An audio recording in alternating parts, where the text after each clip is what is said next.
Hola amigos y amigas, ¿cómo están? Soy Nach Rodríguez en un video especial porque el día de hoy vamos a entrevistar al candidato a gobernador de Morena en el estado de Puebla, Alejandro Armenta. ¿Qué tal, Alejandro? ¿Cómo estás? Buenas tardes, gusto saludarte. Nacho, qué gusto saludarte a Chapucero, a todo tu equipo de producción. Un saludo a nuestros hermanos de Tabasco. Y desde luego hay muchos tabasqueños en Puebla, debo decirte. Sí, claro. Y hay muchos chiapanecos. El sur-sureste, la verdad, ha tomado a Puebla como un punto de referencia para venir a la Ciudad de México e incluso para ir a Estados Unidos. Y hay una comunidad muy fuerte. Yo tuve compañeros tabasqueños, compañeras. Me acuerdo de una compañera, Gaby, que era tabasqueña, estudiábamos administración pública. No, me da mucho gusto estar contigo. Sí, la verdad es que desde Tabasco y en el sureste, Puebla lo ven como un lugar, bueno, hay un montón de buenas universidades y siempre sigue siendo un destino favorito pues de allá.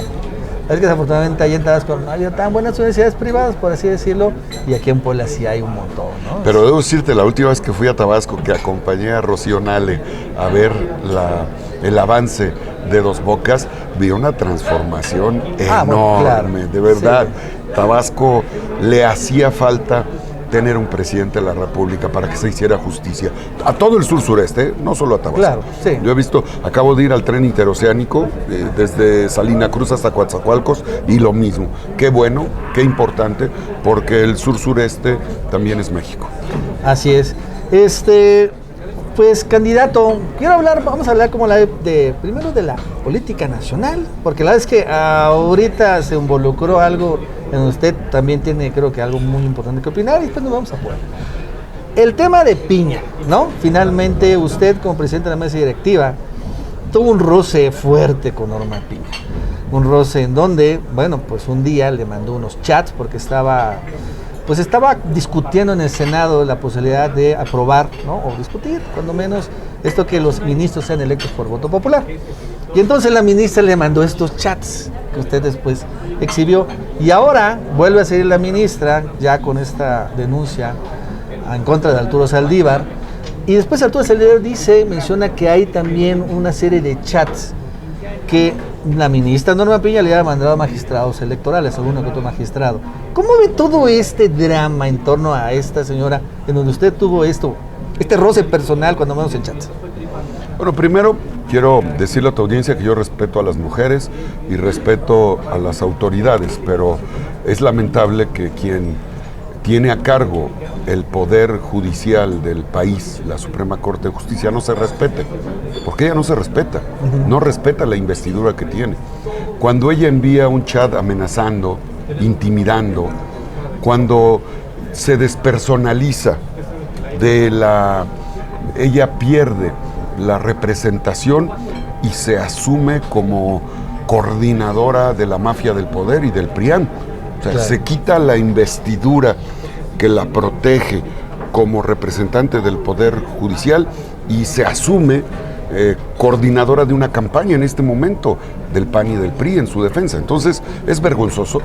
En el caso de tu servidor, aquí tengo el acuse del 17 de mayo del 2023, donde le pedí que me contestara por escrito, con fundamento en el derecho de petición, el artículo 8º de la Constitución y el 6º párrafo 2º, que me hiciera del conocimiento si ella había sido quien me escribió los chats, sí. Porque un tema tan delicado, la forma en la que el chat busca intimidar, claro, al presidente del Senado, porque en ese entonces yo era presidente del Senado, pues es un acto de agravio de un poder a otro poder. Sí, claro. Vergonzoso la actitud.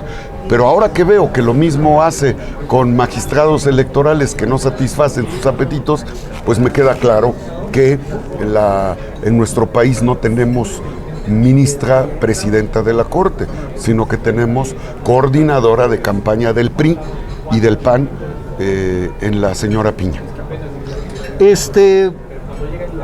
¿Cómo ve? O sea, al final el problema es que ahorita anuncian una demanda de juicio político, pero como que esas demandas de juicio político se anuncian como muy platillo, pero honestamente, hasta yo me acuerdo, nunca ha habido alguien sentenciado, cuando menos en la época contemporánea. ¿no? ¿Cómo frenar a Piña? O sea, porque esa es la otra, ¿no? De una u otra manera sigue siendo presidenta, sigue teniendo el apoyo de varios ministros, y bueno, pues han venido sentencias muy fuertes en contra de la 4T, y bueno, ya vemos su interés para entrometerse en la cuestión electoral, como, bueno, así como ex senador de la República, y presidente de la mesa directiva. ¿Sí hay mecanismos para limitarla, para ponerle barreras a esta ambiciosa ministra y creo que muy desbocada ministra? Seguramente, Nacho, amable audiencia, el tema, Nacho, de lograr que el Poder Judicial que encabeza la ministra Piña se apegue a la Constitución es lograr el plan C que propone la doctora Claudia Sheinbaum. Y el plan C significa que tengamos 2/3 partes de los legisladores en la Cámara de Diputados y en la Cámara de Senadores, para que se reforme la ley y permita que los magistrados, los ministros, sean electos democráticamente. Eso es lo que le molestó a la señora Piña. O sea, a la señora Piña le molestó que yo, cumpliendo mi obligación de presentar una iniciativa, haya presentado una iniciativa democrática para la elección del Poder Judicial. El Poder Legislativo se elige democráticamente, el Poder Ejecutivo se elige democráticamente, pero el Poder Judicial no se elige democráticamente, no lo elige el pueblo. Por eso la justicia no está al servicio del pueblo, está al servicio de los que pueden pagar la justicia, de los que pueden pagar abogados o los que pueden pagar estos despachos costosísimos que hacen negocio con la Corte y que hacen negocio con los ministros. Entonces, tenemos que lograr el plan C para limitar la función de la Corte a su responsabilidad constitucional, no supraconstitucional, como hoy está sucediendo. La intervención permanente de la presidenta de la Corte en los asuntos del Poder Legislativo es una intromisión del Poder Judicial al Poder Legislativo. La intromisión del Poder Judicial a las acciones del gobierno republicano, demócrata, que está recuperando la patria.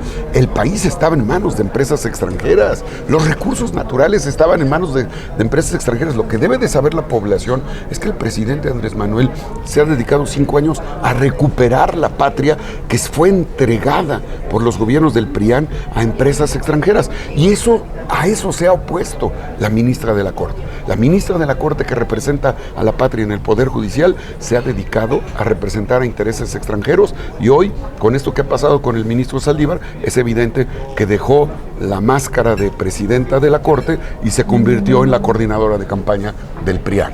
Porque a mí me sorprende, y bueno, es verdaderamente increíble. El Consejo de la Judicatura nunca hace nada, estamos de acuerdo. Hay jueces acusados de pederastía, jueces que han liberado a criminales, jueces acusados de acoso sexual. Nadie de ellos toca, y ahora el Consejo de la Judicatura decide ir por Saldívar, ¿no? Es algo que me suena increíble. Pero bueno, a ver, Alejandro, vamos a tener otro tema. Ecuador, como también ex senador, finalmente el Senado ve el tema internacional. Y bueno, no tiene mucho que acabas de pedir licencia, pero es interesante cómo viste ese tema, ¿cuál es tu opinión de esto de que, bueno, haya habido este asalto a la embajada mexicana inesperado, realmente algo inédito en la historia diplomática del mundo? Y de nuestro país más. ¿Qué repercusiones crees que tenga esto? Bueno, es evidente que la diplomacia que tiene nuestro país con el mundo se basa en los acuerdos, en las relaciones que México tiene con países hermanos. Y Ecuador es un país hermano, pero con un gobierno que no conoce la diplomacia y desconoce el derecho internacional, porque una sede diplomática goza de inmunidad. Una sede diplomática de un país en tu país es una extensión más de su territorio. Sí, claro. Así.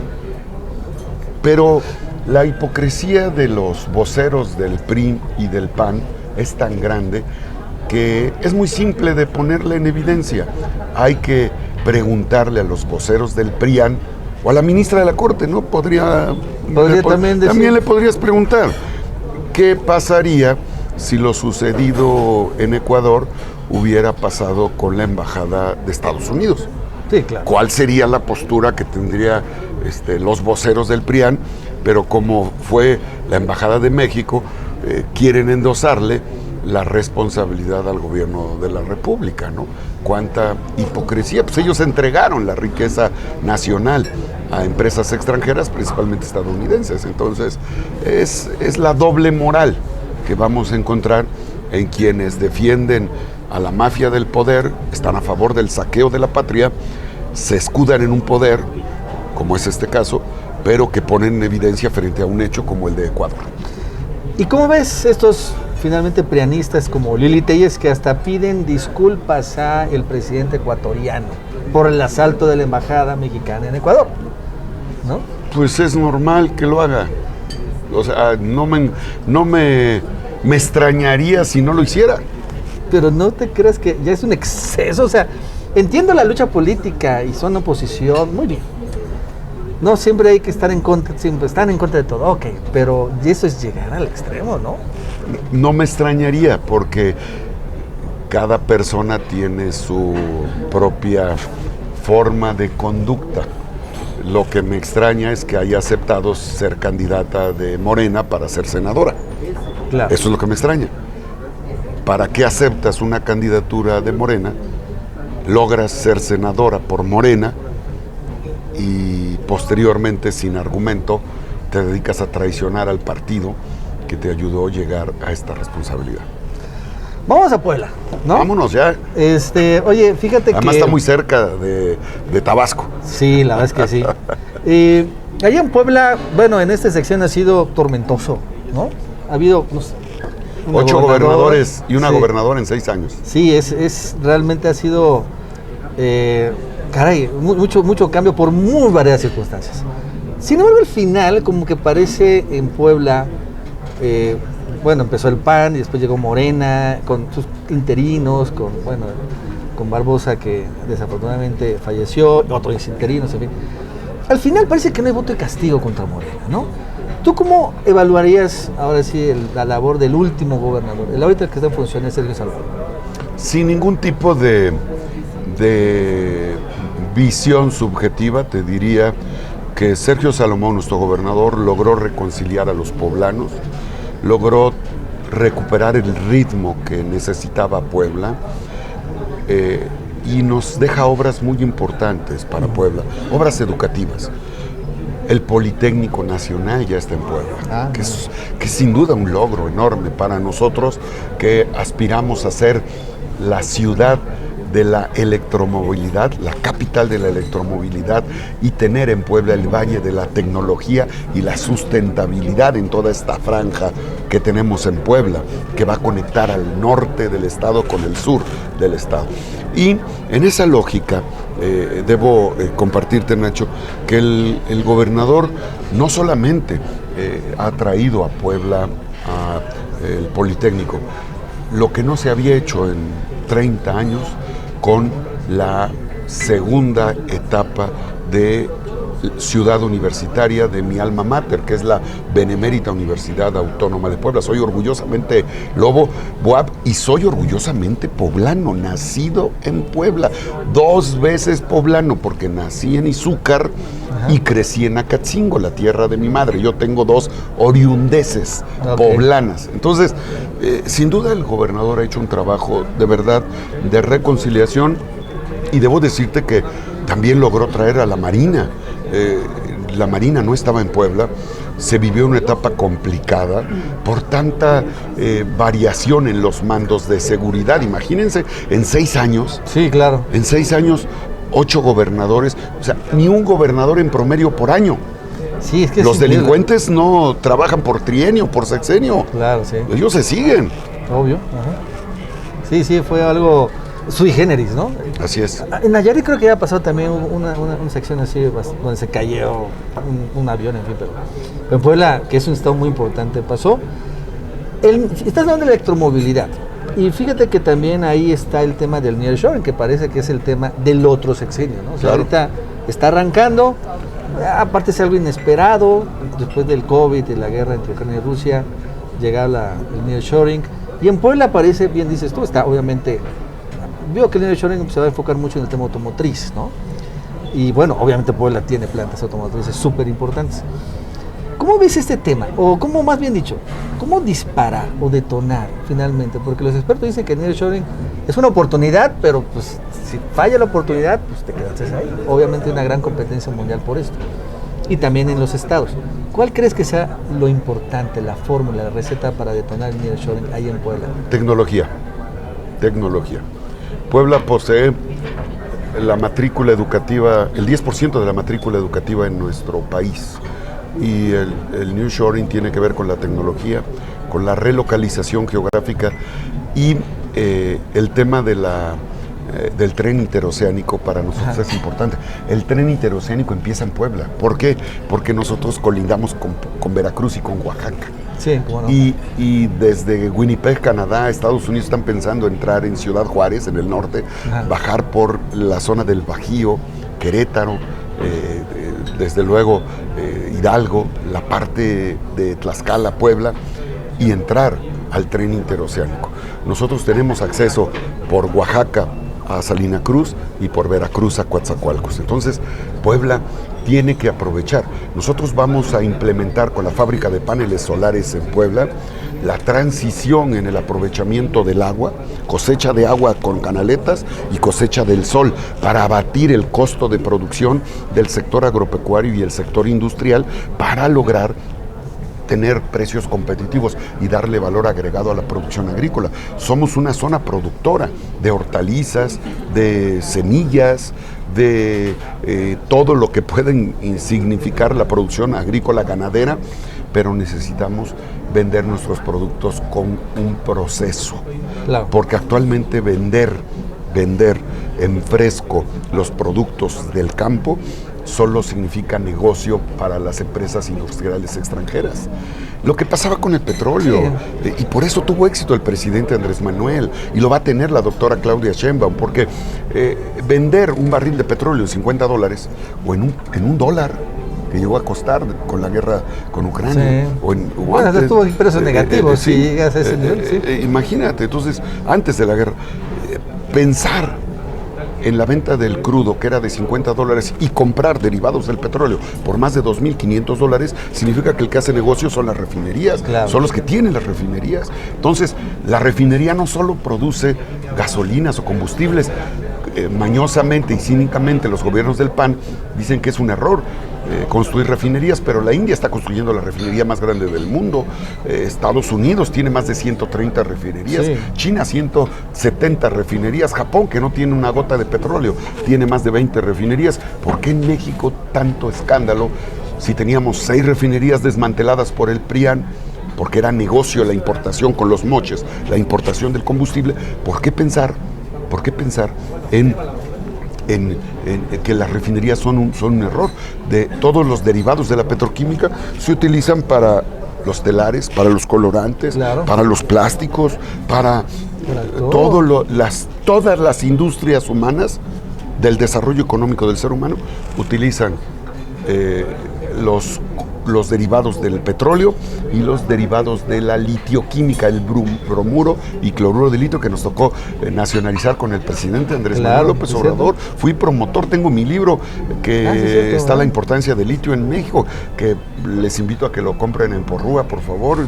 Necesito que se acabe la edición para hacer la tercera edición. Entonces, es importante entender que eso le va a tocar a la doctora Claudia Sheinbaum, que es una mujer científica, es una mujer, hay que aprovechar a la doctora Claudia Sheinbaum. Nosotros estamos prestos en Puebla para aprovechar a la doctora Claudia Sheinbaum, porque ella es ingeniera, es física, es especialista, doctora en energía.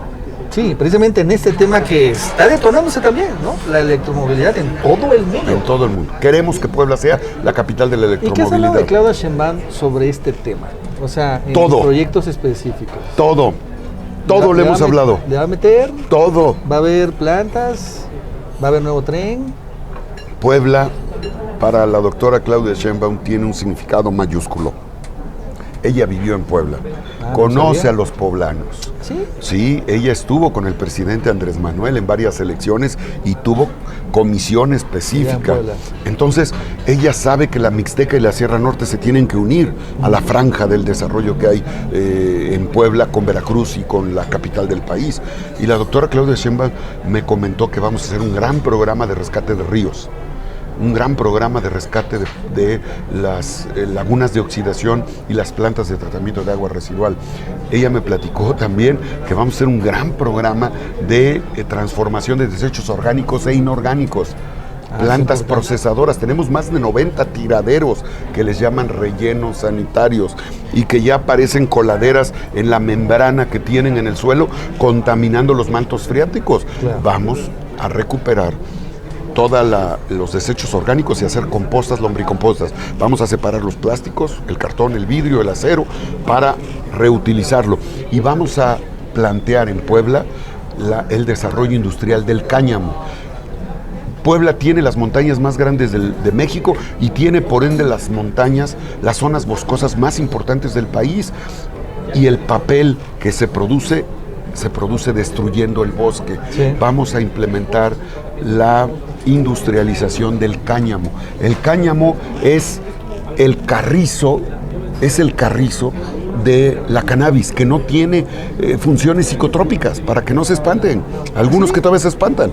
Entonces, tenemos que aprovechar el carrizo del cáñamo para producir papel, para producir plástico, para producir biocombustibles, para producir materiales de construcción, para producir alimentos. Lo vamos a hacer en Puebla.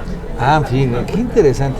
Pues está hablando del agua y también ahorita estaba viendo que, porque también es un tema que ha detonado un poco la oposición, ¿no? No, es que no has invertido nada de agua, han dicho, están ahorita diciendo mucho Xochitl y todo lo demás. Pero ya en Puebla, en particular en la capital, está el problema de la concesión, privatización del agua, ¿no? Que hicieron precisamente regresar. Tú has hablado de que se podría revertir esta privatización, pero ¿cómo está ese tema? La privatización es el resultado del saqueo de la autoridad panista que gobernó Puebla, porque quisieron privatizar todo, no solamente la privatización de agua. ¿A quién se le ocurre hacer un museo barroco en Puebla, que la ciudad es barroca? Pues sí. Toda la ciudad es un museo. Bueno, porque era el negocio. Ok. Y qué mejor muestra que cuando se hizo el planteamiento del museo costaba 400, 500 millones.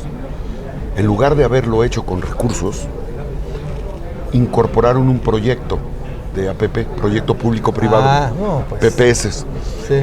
Y el proyecto que iba a costar 400 millones lo estamos pagando los poblanos en 10,000 millones de pesos. Es una vergüenza. 10,000 millones de pesos. No tendríamos problema de agua en todo el estado. Por un museo. Por un museo. Vale el Museo Barroco de Puebla 10,000 millones de pesos. Es lo que estamos pagando los poblanos.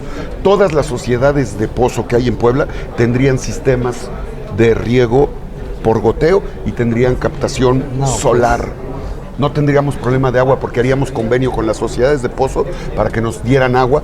El agua que se están ahorrando de dejar de ocuparla por rodado, agua rodada por riego por goteo, es agua que se ahorra. Y el consumo de energía eléctrica equivaldría a un ahorro al 80% de lo que hoy están pagando. A eso equivale la construcción del Museo Barroco y lo que pasó con la concesión de Aguas de Puebla. Ajá. Fue un negocio leonino contra el Estado. Porque tú ves el recibo del consumo de agua que llega a los poblanos y el recibo dice costo por potabilización del agua. No han invertido un solo peso en la potabilización del agua. No, pues. Y es una concesión que le regalaron a empresas para enriquecer a unos y empobrecer al pueblo. Entonces, el contrato es leonino, porque si el gobierno quiere cancelar la concesión, penalizan al gobierno con miles de millones de pesos. Ahí es donde la Corte entra. Claro. ¿Qué va a pasar? Imagínate qué va a pasar si nosotros eliminamos el convenio. Si, Sí, van- si- y se van a ir a van- ver a la señora Ajá. Piña. ¿Y qué va a ir qué va a hacer la señora Piña? Claro. ¿Tú crees que la señora Piña, representante de la mafia del poder, representante del PRIAN en Puebla y en México, va a fallar a favor del interés público de los poblanos que necesitan el agua? No va a fallar a favor de los poblanos, va a fallar a favor de la empresa, Claro, como si eso sucede. como siempre ha sucedido. Sí, sí. Eso va a pasar, entonces hay que entenderlo. Nosotros necesitamos ganar los 16 distritos para que el plan se implique que los magistrados, los ministros de la Corte sean del pueblo y defiendan los intereses del pueblo, porque los que están actualmente van, en el caso del contrato del agua de Puebla, la ministra Piña va a decir, no, ¿cómo creen, pobrecitos empresarios?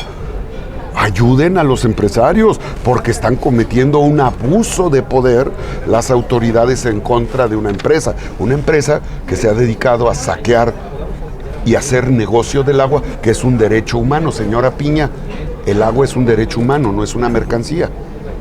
Pero eso se le va a olvidar a la ministra de la Corte. Se le va a olvidar que el artículo 4 de la Constitución dice que el agua es un derecho humano, no una mercancía para que unos cuantos la exploten en contra del pueblo. Entonces, ese es el riesgo que tenemos. Claro, sí, sí, está muy fuerte. Sí, tienes toda la razón. Entonces, para finalizar, carro completo en Puebla. Claro, completo, porque queremos que la doctora Claudia Sheinbaum y que el poder legislativo ponga orden en el abuso, en la omnipotencia, en la visión extraconstitucional que tiene, lamentablemente, la presidenta ministra de la Corte, que ya en la campaña se quitó la investidura. Yo respeto a la señora y respeto a la figura de la presidencia de la Corte, pero la presidenta de la Corte se quitó Sí. su investidura de presidenta de la Corte, a la que respetamos, y se puso la investidura de coordinadora de campaña del PRIAN y de la mafia del poder. Sí, tremendo. Y eso es de alto riesgo para el país. Así es. Candidato Armenta, muchas gracias por Gracias todo. a ti, Nacho. Gracias a Tenga. El Chapucero. Gracias.